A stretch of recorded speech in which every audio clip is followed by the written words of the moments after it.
Oh, all right. There we go. Okay.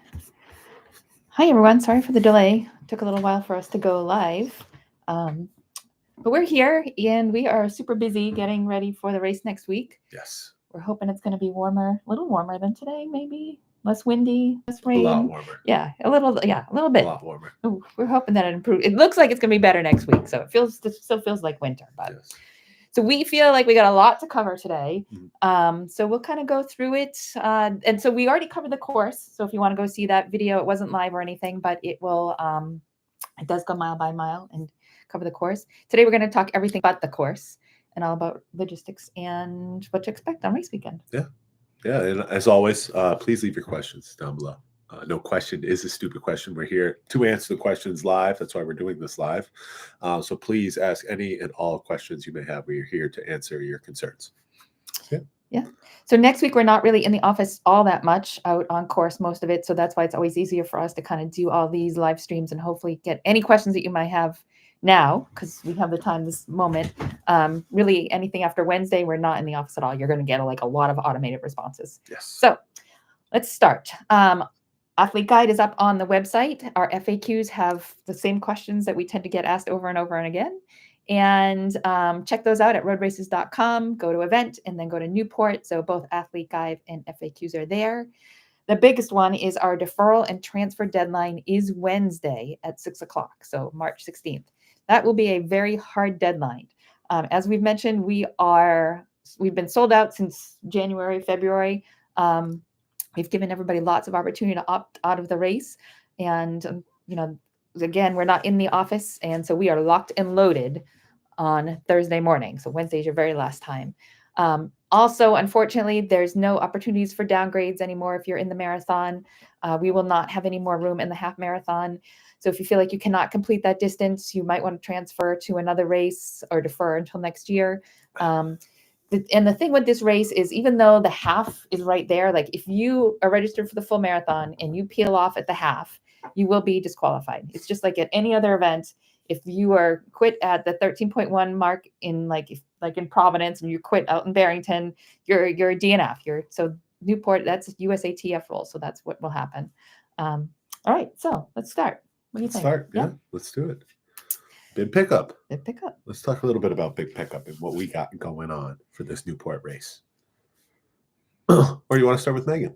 What do you think? We'll start with Megan. Oh, yeah. Megan, we are going to get to the questions. Hopefully we'll answer these by the time, but you're live, you're here, you're waiting for our answers, so let's do it right away. Yeah. Megan, what time do you think is good to get to the lots beforehand for the half marathon specifically? Good question. So the half marathon lot is about a mile from the race site. So you can be a little later and plan on running that mile to the race site yourself if you don't want to do the shuttle lots. But if you want to take the shuttle, you want to be there well before 6:30, 6 a.m. Lots of people show up at the last minute, think they're getting on all those shuttles. We have lots of shuttles, but we can't fit 5,000 people on those last shuttles. There is congestion, down at Narragansett at Easton's Beach, getting everybody there. Last year, we had an awesome water main break on our shuttle route, which delayed everything, which we did not obviously plan for. So just please get there very early, at least 6:30 a.m. If you're picking up your bib that morning, even earlier, 6 a.m., 5:30 a.m., get there, get settled, get warmed up, all that sort of good stuff. Yeah.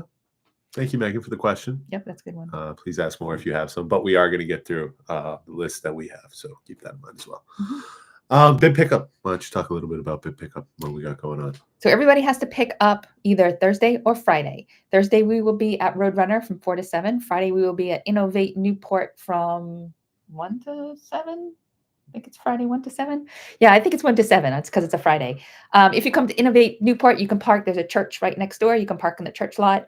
Innovate Newport's awesome. It's an old school that they renovated into like this hub for small businesses. It's a great location. So we always love going there. If you plan on picking up a race morning, you have to reserve that in advance. The reason that we do this is because one year we had 1,600 people try to pick up right before the race started, and we didn't know that many people were going to plan on picking up that morning. We weren't prepared for it. It was just a logistical mess, honestly. So that's why we now cap the number of people that can pick up on race morning. And we do everything we can to try and encourage you to pick up earlier on Thursday and Friday. We will have an on-time start. So whether you're sitting on a shuttle or sitting in a porta potty line or sitting and getting your bib, we will start early. We get there 3 a.m., I think. So we'll be there ready for you, but we will start on time. Yes. Talk a bit about this T-shirt in trees concept. Oh, so that's a good one. So as you may know, T-shirts are an incredible environmental impact. So for our more sustainably minded participants, you have the option to donate to a forestry company instead of opting in for a shirt, which is great. Many people do that. What has happened is because we were sold out early, what happens is a lot of people drop out of the race particularly this week, probably 30 a day, I think. So as those early registrants opt out, their shirts become available. If you have selected trees, not tees, by the time you pick up your bib, we will be donating to the forestry company. If you want to have the opportunity to pick up a shirt in our awards tent after the race from people who did not arrive for the race, you can do so, but your selection must be none. Because what happens is after the race, we'll pull a report, and everybody that's done Tees Not Trees, we take the funds that we would have used for shirts and we donate them to the Trees Not Tees company instead. It's a great concept. Yeah. Great concept. So let's talk about arrival, the early times on race day. We already got into it a little bit with Megan's question. Let's go with Janice here. Janice has a question. She said, I have paid and applied to pick up my bib on race day. Can her son drop me off at the start? He will not park there. Another really great question. He can drop you off, but not on Easton's, not on Memorial Boulevard. A couple of reasons why. The road is shut down starting at 6:30 a.m. So there is two-way traffic on the other side, but as you can imagine, if a couple of thousand people decided they're going to get dropped off on Easton's, you're just going to start backing up all the traffic in Easton's. So what we recommend instead is have your friend or family member drop you off either on the Middletown side around Tickets, Diego's, Cumberland Farms. I mean, super short walk. Then it's easy for them to kind of turn around and head back, on the Middletown side. They'll head back to Portsmouth and they won't get stuck in traffic. On the Newport side, we recommend like the 7-Eleven area that's right before they shut down the road. And again, they can hop right onto Free Body and head back out. So they won't get stuck in traffic either. And that will eliminate everybody kind of backing up all the traffic that happens in front of Easton's. They're not far walks at all. Please do not park in a business that is, there's really no parking within 1 mile of the start and finish. And please don't park in a business parking lot, particularly not Tickets or 7-Eleven or something like that. Everybody's very grateful to us to have the race, but we have to be mindful of the residents and the businesses that are in town. Yes, I think that Tickets lot is a perfect spot for it if you're going to get dropped off without your son having to park there. It's a very short walk for you, right over to the start. So why don't you go into a little bit about parking and the parking situations on race day morning? Sure. So we have 2 lots for you. The marathoners will park over at Second Beach, and there'll be shuttles running back and forth. And the half marathoners and the 5Ks park at John Clark Industrial Park. Both of those maps for those lots are not only on our Google map, but also in our athlete guide. So you can kind of see where they are there. They're very popular spots, lots and lots of parking, so no worries there. And we'll have shuttles running back and forth all day.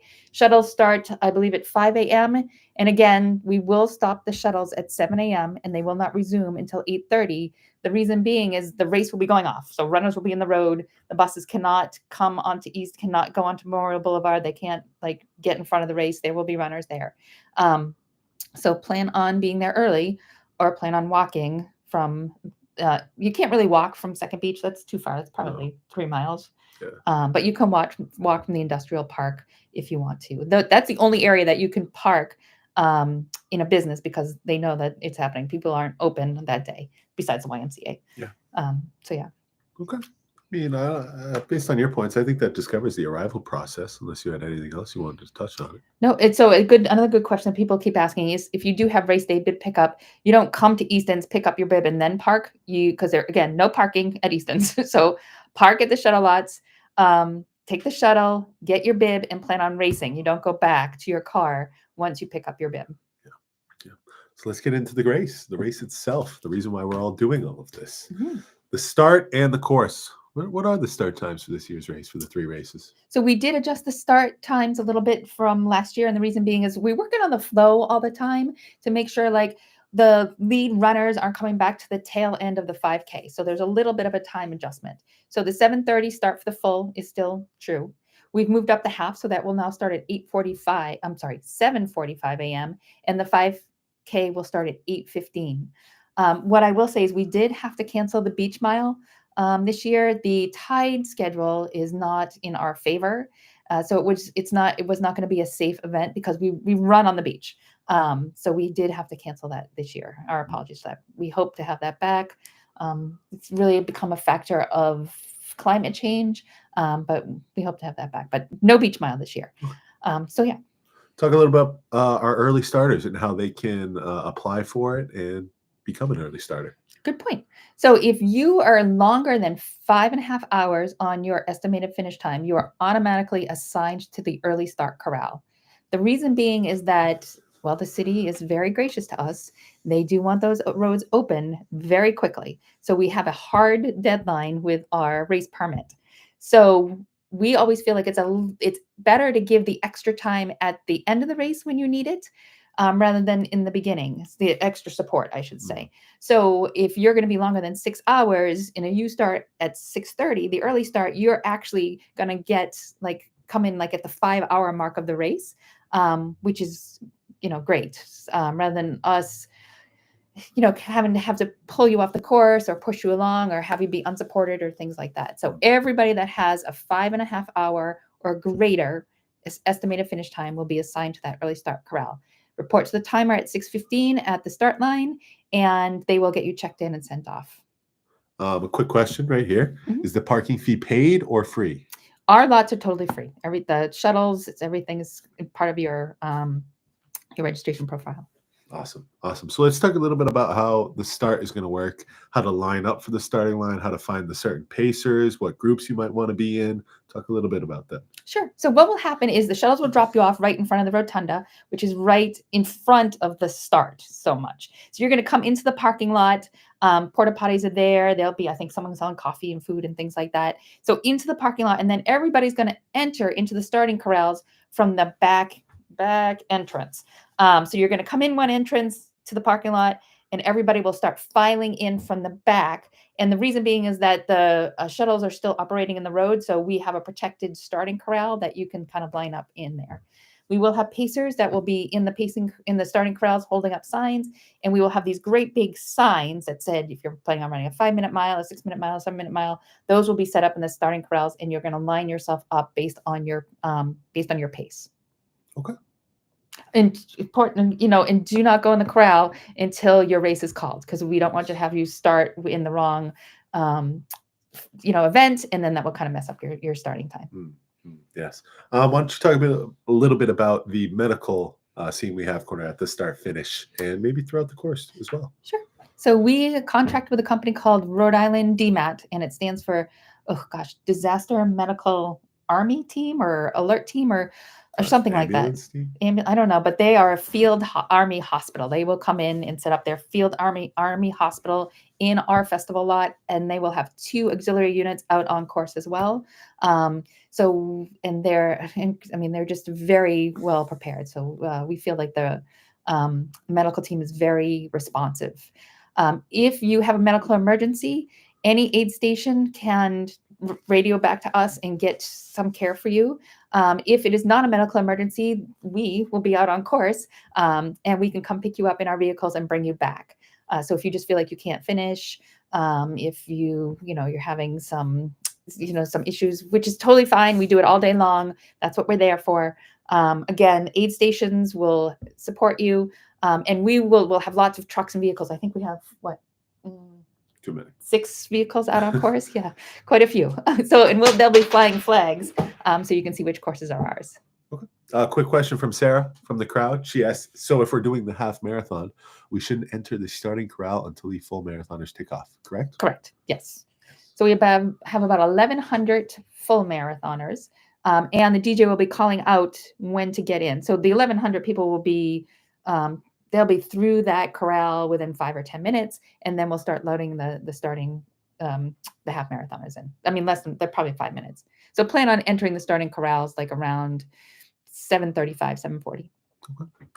So talk a little bit about the porta potty situation at the start, finish, and as well out on course. Sure. So we have, I forget how many porta 10? potties. No, oh well, 10 aid 10 stations. aid stations. Right, 10. I think like 60 or 80 porta potties at the start and finish. So again, you'll get off the bus, you'll come past the tents, you'll come back past the finish line, and the porta potties are right there. The shuttles will actually, when you go back to your parking lot, the shuttles will actually be in the parking lot for you for pickup. So a different drop off versus pickup situation. But the porta potties be right there. Then you go around them and you load right into the starting corrals. Every single aid station will have porta potties as well. We actually increased the number of porta potties this year at the aid stations. I think the first one has 3, the next ones have 2, but every aid station will have porta potties. So if you feel like you're panicking before the race start, don't worry about it. You're going to have porta potties the whole way out. Okay, awesome. So let's talk about what's on course. What do we got at these aid stations this year? So we serve GOO and Noon for our electrolyte. So the tricky part that you're going to want to remember about the hydration company is, as part of our sustainable initiatives, we've removed all disposable cups on course, and we are now using these hiccups, which is a silicone reusable cup, which will eliminate tons and tons of waste. We are very grateful to 11th Hour Racing for helping support this cause. The only bad thing about this is the cups are the same color for the water and for the electrolyte. So we will have a sign in front of the electrolyte tables that say electric light, and our volunteers will be calling out, it's noon. So noon, noon, noon. So just listen, and it's always set up water first and then the electrolyte at the second table. So example, water. And it's nice and foldable, so you can get it like this. Yeah, they're nice. Little on the head. And you don't have to hang on to these. We'll have them in every aid station. It's not like our speed cups where you carry them from one to the other. Try to get them back in some containers. Throw them all over the course. It's part of our environmental initiatives to keep the course as clean as possible. So please get them back too. Kristen asked real quick, do we have to bring our own cups? No, you do not. No, these will be throughout the course. Yeah, Hiccups will actually be delivering thousands of these cups to every single aid station and picking them up. So any assistance you can provide with getting all these back so they don't end up in the ocean, we would really appreciate. I mean, they're heavy, so they shouldn't fly as much as normal cups. But again, we're very cognizant of our environment. We want to try and get them as close to the receptacles as possible. So a quick question from Janice. Even if I have applied for picking my bib up on race day, if I could make it, could I pick my bib up on Friday? For sure. So we don't actually assign your bib number until you check in, and we take all of our bibs with us to every single bib location. So picking up early is always welcomed and encouraged. And even if you can't get there, you can send a designee to go pick it up for you. You just need to write a note. And if you're not going to see your designee, you can take a picture of this note saying, I give so-and-so permission to pick up my bib. You sign it, take a picture of your driver's license, and you can text those to your friend. They're going to just show them to us. We just need to make sure your handwritten note matches your driver's license, and we will give the bib to that person. Yeah. Another question coming in. Thank you guys for the questions. Keep them up. That's why we're here. We have a group of full and half marathoners and want to check if we could carpool and get off at the full marathon address and use buses to get to the start line. For sure. Yes, definitely. Definitely. Yep. We separated just so that we know that there's room in both, and a little bit has to do with the timing. So that it's always better to park in the full lots because we will send more buses to the full lot because they start earlier, rather than a full marathon or parking in the half lot because that's just the way the shuttles are running. But yes, you can definitely carpool. We encourage that. Okay. Awesome. So for more information on those hiccups that are right there, please go watch our other video on this channel itself. We talked a little bit more in depth about the new hiccup policy we have on course. So do that. If you still have more questions, come back and leave them in the comments. We will do our best to answer them. Yeah, because we have a lot of sustainable initiatives at this race, and rather than kind of go through them all here, we do have another video that talks about all of them. So yes. But we do need everybody's help. But we're at the beach. We're near the ocean. It's very windy. We want to protect that environment as much as we can. Yes, we do. So let's talk about the finish festival, the end of the race. Hopefully everyone's favorite part. Yes. The finish line, new finish line this year. Yes. How's that? Awesome. Awesome. So Cam's our course measurer. So he spent a lot of time measuring this course with our new finish. So we're pretty excited to use it. Yes, yes, we are. So it's moved from pretty much the middle of the parking lot on the left side, to now you enter at, what entrance would you call A it? rotunda entrance. Rotunda entrance. You enter, you kind of hug the line along the Bathhouses. hug that. You take the right still along the bathhouses, hugging that line, and then you take a left, and you're parallel with the little sidewalk there that is parallel with the beach. You're Boardwalk. that boardwalk. Yes, that's the word I was looking for. You just run that up, probably about another 300 feet after there. Not 300 feet, 300 Yards. ish, probably less. But it's right there, more on the farther side, closest to the beach. The finish line will be now, parallel with the boardwalk itself. Yes. The main reason that we did this is to give more room for spectators to cheer on their runners. We learned our finish line last year was a little short, and this is much longer so that everybody can cheer on their runners and get some good shots. And mostly stay out of the finish line chute, please. That is a place for medical personnel. That is not a place to reunite with your family members. You will have time once they go through the finish line, they get their medals and their water and their food, and then they will go, if they need medical attention, they will come back out of the finish line chute and reunite with you there. We cannot have spectators in the finish line chute. It's way too crowded. Our beer tent is outside of that. There's going to be vendors. I think there's like Black Dog Donuts. There's going to be Newport chowder. So I think we have like 3 food trucks that are going to be there as well to help, with the spectators. But it should provide a better finish line experience for our runners. Yeah. All right. So let's talk a bit about plogging and epic renewal. So we will send out ploggers after our race, which plogging is picking up litter while jogging, just to make sure that if there's any trash that we have missed, that we do not just leave it, that we are very mindful of our courses, and we actually clean up more than just race trash. Last year it was 212 pounds of trash our ploggers collected. Having said that, we are not going to throw our gels and our cups and everything just on the ground for the ploggers to pick up because, again, they're just walking with trash bags. So we don't want them to carry tons of stuff. And we do have buckets at every single mile marker. So if you have trash, we don't even ask that you get it in the bucket, just get it close so that we can clean it up there. Particularly those gel packets, they are just the worst things of, just we get gross. They fall out of your hands. Yeah, but at least get them close because we do not want to leave those on the side of the road. Yeah. And they're hard to find, like if they do not, anyways. So the ploggers are great for doing that, but we need everybody's help to at least put the trash close to our receptacle. And Epic Renewal will be actually on course and in a finish line. They're helping us to a zero waste event. So they'll have signs, we compost, we recycle, we do dispose of anything that's not either of those 2 things. And the other thing that Epic Renewal is doing this year is they're going to collect all the discarded clothing. They will have a lost and found for 1 week.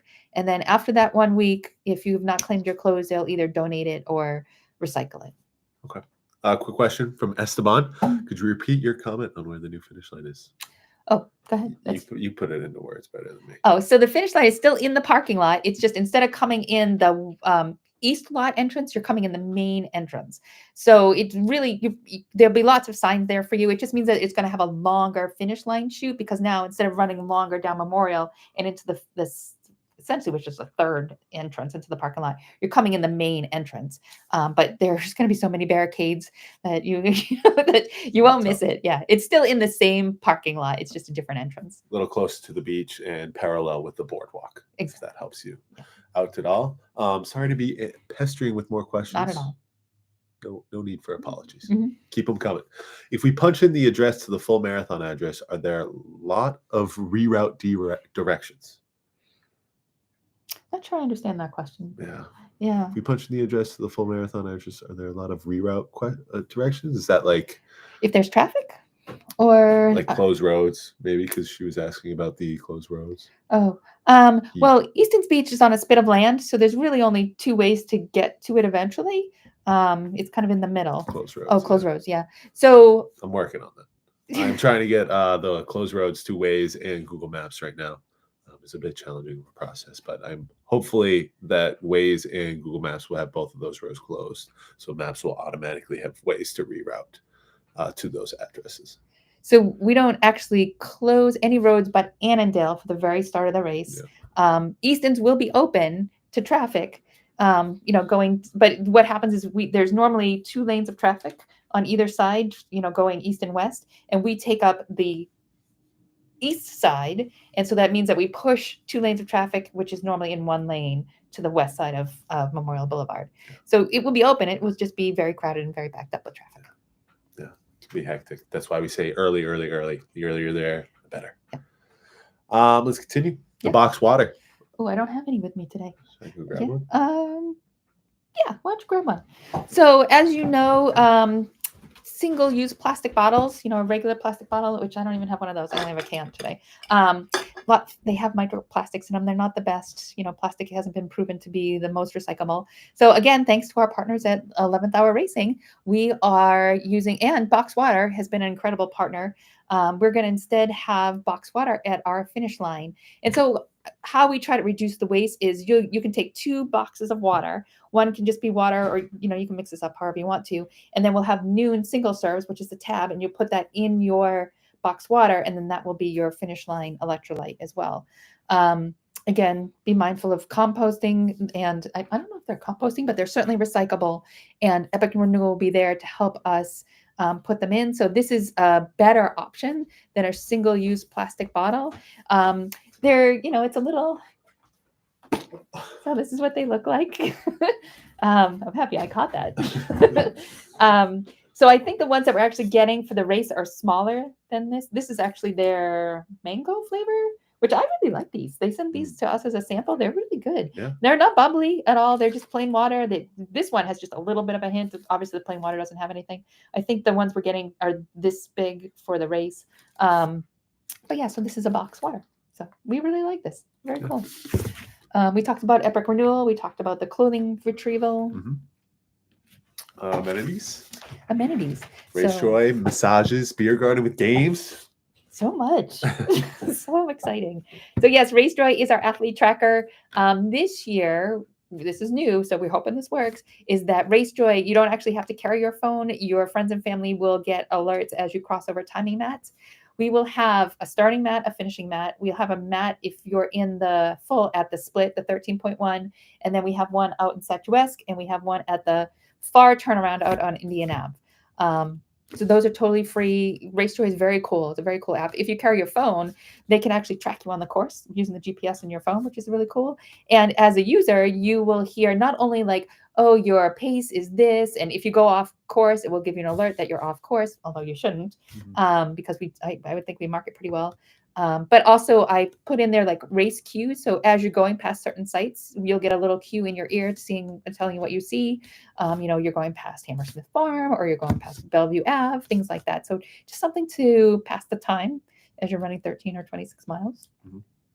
Massages from Pappas OPT, which is always like, if you don't get a post-race massage, if you do a half and full marathon, you're going to be hurting the next day. I highly recommend the massage. Whalers Brewing, always a big hit for the road crew guys, is our beer garden. And what else? We'll have... Real quick, we are wrapping it up a little bit.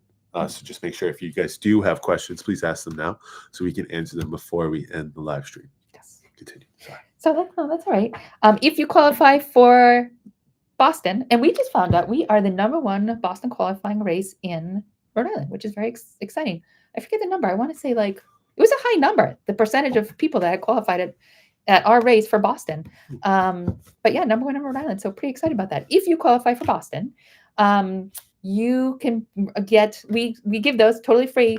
And it says, I earned my BQ at NPT at Newport. So come to the awards tent and pick up, we'll check your time, check what your qualifying time is, and award you this mug totally free. We also have a PR bell, which is a fun little amenity.